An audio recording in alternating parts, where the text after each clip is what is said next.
જળસંપત્તિ વિભાગે ગાંધીનગર ખાતે 1083.83 લાખના ખર્ચે 15 નવી મશીનરીઓ ખરીદીને ફ્લેગ ઓફ કાર્યક્રમ યોજ્યો હતો, જેમાં રાજ્યકક્ષાના મંત્રી ઈશ્વરસિંહ પટેલ ઉપસ્થિત રહ્યા. મશીનરીઓમાં લોડર, હાઇડ્રોલિક એક્સ્કેવેટર, બુલડોઝર સહિત વિવિધ પ્રકારની યાંત્રિક સાધનોનો સમાવેશ થાય છે.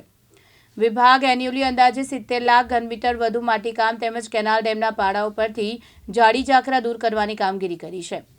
વિભાગના અધિકારીઓએ જણાવ્યું કે આ નવી મશીનરીઓ તળાવ ઊંડા કરવા અને કેનાલોની મરામત, પૂરના પાણીને અવરોધતા દૂર કરવા અને જળ સંગ્રહ, જળ સંચયના કામો વધુ અસરકારક રીતે થઈ શકશે. મુખ્યમંત્રી શ્રી ભૂપેન્દ્રભાઈ પટેલ અને ડેપ્યુટી મુખ્યમંત્રી શ્રી હર્ષભાઈ સંઘવીજીના નેતૃત્વની અંદર અમારા જળ સંપત્તિ વિભાગની અંદર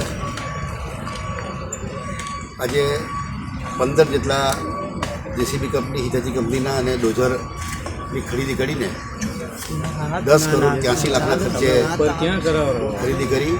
આ 4 ઝોનની અંદર જ્યાં કેનાલોનું કામ હોય, ડ્રેનેજના કામો હોય કે અમારા સુરત જ્યાં વિસ્તારની અંદર જીગા તળાવ ડિમોલેશન કરવાનું હોય, જ્યારે ફ્લડ આવ્યું હોય ત્યારે ફ્લડની અંદર પણ આ ઇમરજન્સીની અંદર સરકારી મશીનરી હોય તો તાત્કાલિક અને લઈ જઈને કામગીરી શરૂ કરે. એ માટે ગત વર્ષે પણ 8 કરોડ 79 લાખના ખર્ચે 15 નંગ લીધા હતા. આ વખતે એમ કરીને ગુજરાત સરકારની પણ પોતે ખરીદી કરીને અને જ્યાં જ્યાં જરૂર પડે ત્યાં મશીનરી ઓછી પડતી હોય ત્યાં એજન્સી દ્વારા પણ આ કામગીરી કરવામાં આવી રહી છે.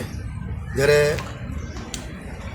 દક્ષિણ ઝોનની વાત કરીએ એની અંદર પણ 43 કિલોમીટરના ડ્રેનેજના કામો, સફાઈના કામો પૂરા થયા છે. કામગીરી ચાલુ છે.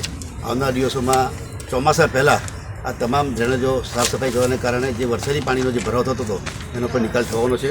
અમારા જ્યારે ડેમોની કામગીરી કરવાની હોય, એમાં સિલ્ટિંગ કાઢવાનું હોય,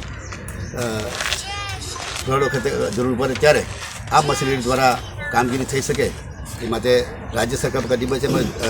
જળ સંપત્તિ વિભાગ દ્વારા આજે અહીંયાથી ફ્લેગ ઓફ કરીને દક્ષિણ, મધ્ય, સૌરાષ્ટ્ર, કચ્છ આ 4 ઝોનની અંદર આ મશીનરી ત્યાં પહોંચાડવામાં આવશે. અવકાશ બારોટ, દિવ્યાંગ ન્યૂઝ, ગાંધીનગર.